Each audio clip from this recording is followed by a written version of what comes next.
Hello everyone. మీలో ఎవరికైనా first time ఓటేసిన ఎక్స్పీరియన్స్ గుర్తుందా?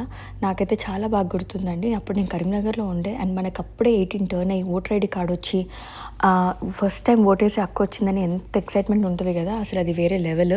నాకైతే చాలా బాగా గుర్తుంది. మీలో ఎవరికైనా గుర్తుంటే కింద కామెంట్ చేసి చెప్పండి. అండ్ ఈ రోజు అయితే మేము కెనడాలో ఎలక్షన్స్ జరుగుతున్నాయి, దానికి ఓటేయడానికి వెళ్తున్నాం అనమాట.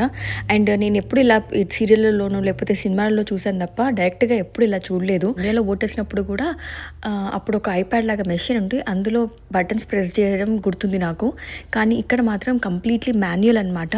అంటే లిటరల్లీ ఒక పెన్సిల్ ఇచ్చి దాన్ని మనం ఫోల్డ్ చేసి బ్యాలెట్ బాక్స్లో వేయాలి. అసలు ఏంటి మాన్యువల్గా వేస్తే వీళ్ళు ఎప్పుడు కౌంట్ చేస్తారు, ఎప్పుడు రిజల్ట్స్ వస్తాయి అని అనుకున్నాను. కానీ మేము ఓటేసిన ఒక 2-3 గంటలకే రిజల్ట్స్ వచ్చేసినాయి.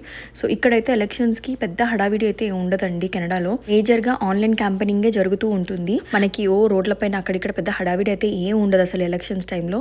అండ్ మేము ఇక్కడ ఎలక్షన్స్కి ఓటేయడానికి వెళ్ళినప్పుడు కూడా ఈ ఆఫీస్లో చాలా ఖాళీగా ఉండే. మార్నింగ్ 8:30 టు ఈవినింగ్ 8:30 అనమాట. మేము ఆల్మోస్ట్ వెళ్ళేసరికి 8 అయింది ఈవినింగ్. సో క్లోజింగ్ టైం అనుకోండి. కాకపోతే అసలు చాలా ఖాళీగా ఉండే, మేము తప్ప ఇంకెవరు లేకుండే అనమాట. అక్కడ మేమే లాస్ట్ అని చెప్పాలి. అండ్ ఇక్కడ ఇతను మాకు ఇలా పేపర్ ఇచ్చింది, అందులో అందరు లీడర్స్ పేర్లు ఉండే. అండ్ వాటి పక్కన బాక్సెస్ ఉన్నాయి కదా, అందులో చెక్ మార్క్ పెట్టాలన్నమాట, మనం ఎవరికి ఓట్ వేయాలనుకుంటున్నాము అనేది. తర్వాత ఇలా బ్యాలెట్ బాక్స్లో వేపించింది తనే ఫోల్డ్ చేసి. అండ్ అప్పటి వరకు కూడా దాన్ని క్లోజ్ చేసే పెడుతుంది అనమాట. అంటే ఏమీ ఎక్కడ మిస్టేక్ జరగకుండా. ఇలా వేలిపైన ఇంకేస్తారేమో అని చాలా ఎక్సైటింగ్గా ఫీల్ అయ్యాను. కొన్ని రోజులన్నా దాన్ని చూసుకుని రెస్పాన్సిబుల్ సిటిజన్స్ అని ఫీల్ అవ్వచ్చు అని. కానీ ఇక్కడైతే అలా ఏమీ లేదనమాట.